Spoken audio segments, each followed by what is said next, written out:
So why didn't Kim Mitchell become a bigger star in the U.S.? I'm John Beaudin from Rock History Music. It's strange when you look at it, the success he had with Max Webster, who basically toured with their label mates Rush on Anthem Records. And Max Webster had hits like Let Go the Line, Paradise Skies, Diamonds, Diamonds. His solo career went insane with Patio Lanterns, Go for Soda, Lager and Ale, All We Are, Rocklandwonderland, and Rock and Roll Duty, named just a few. In this segment, we talk about that and a lot more. Why didn't Kim Mitchell make it big in the U.S.? Now, with the success in the U.S. or their lack of, because everyone loves you so much here, my site is 80% American. 80% Americans watch my videos. That's why I created Rock History Canada for the people who haven't crossed over. But at the same time, I asked Rock History Music fans about you. And I went, of course they know him. And then a friend of mine said, well, no, he got like cheated down there. He should have been. There's no reason why you should have been just as big down there. But when I put the questions up, what do you want to ask Kim Mitchell? All my American friends, they all seem to know you really well. It's funny. Am I being naive? I don't know how well or how not well I'm known down there. We spent a lot of time down there. We opened up for Rush. We opened up for REO Speedwagon. We opened up for like a ton of bands. Some of the Southern bands too. Lots of them. I mean, Cheap Trick. They played up here once, and my son was standing with me, and Rick goes, your dad's a genius, right? And I thought he was. I started to laugh. He's like, no, man, he is. He's like, I was like, Rick. And he asked a guy like Rick, he's a great guy. He's like, Rick, how you guys doing? He's like, man, 5 guys, 4 chords. That's us. Just there's great stories on the road with those guys. They're a lot of fun and a great band. He's a funny dude too. Funny as in comical. Would always make me laugh. Well, it's kind of interesting. But I don't know. Your question was, are you being naive? I don't know what's going on down there. What didn't go on? I'm happy with my life and how it turned out.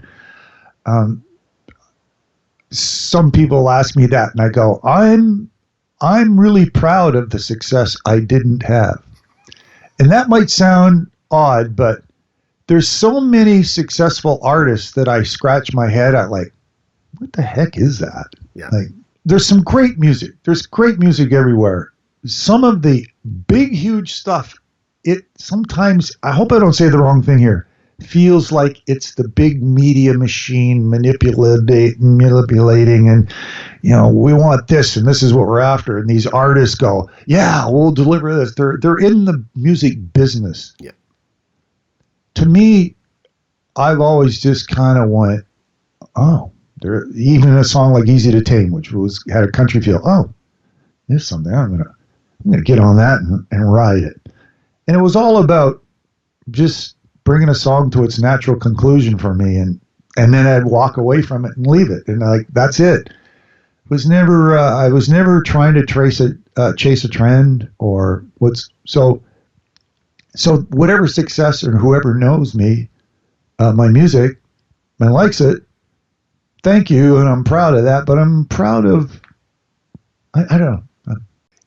I got in radio 37 years ago, and people started telling me things like little slogans in music, like, in the 80s you could go gold and ride the bus.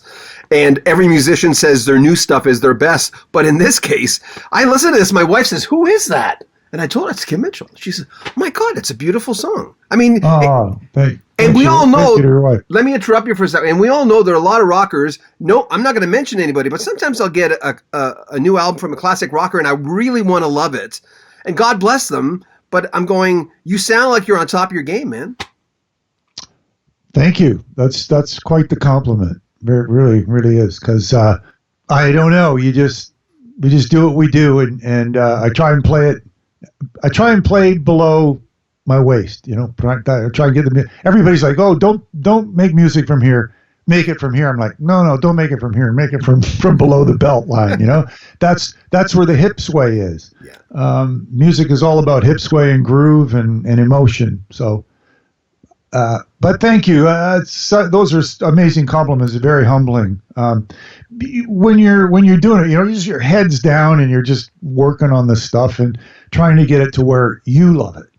I'm not thinking about the audience. You just and it was my producer that told me about that. He says, if we're going to do this, there can be no outside chatter, no record companies, no ex-girlfriends or girlfriends or wives that are, oh, you should do this, you should do that. Just it's going to be you and I making this. And he says, my job is to get your music to where you love it, where we're excited about it, and you're like, wow, I love this now.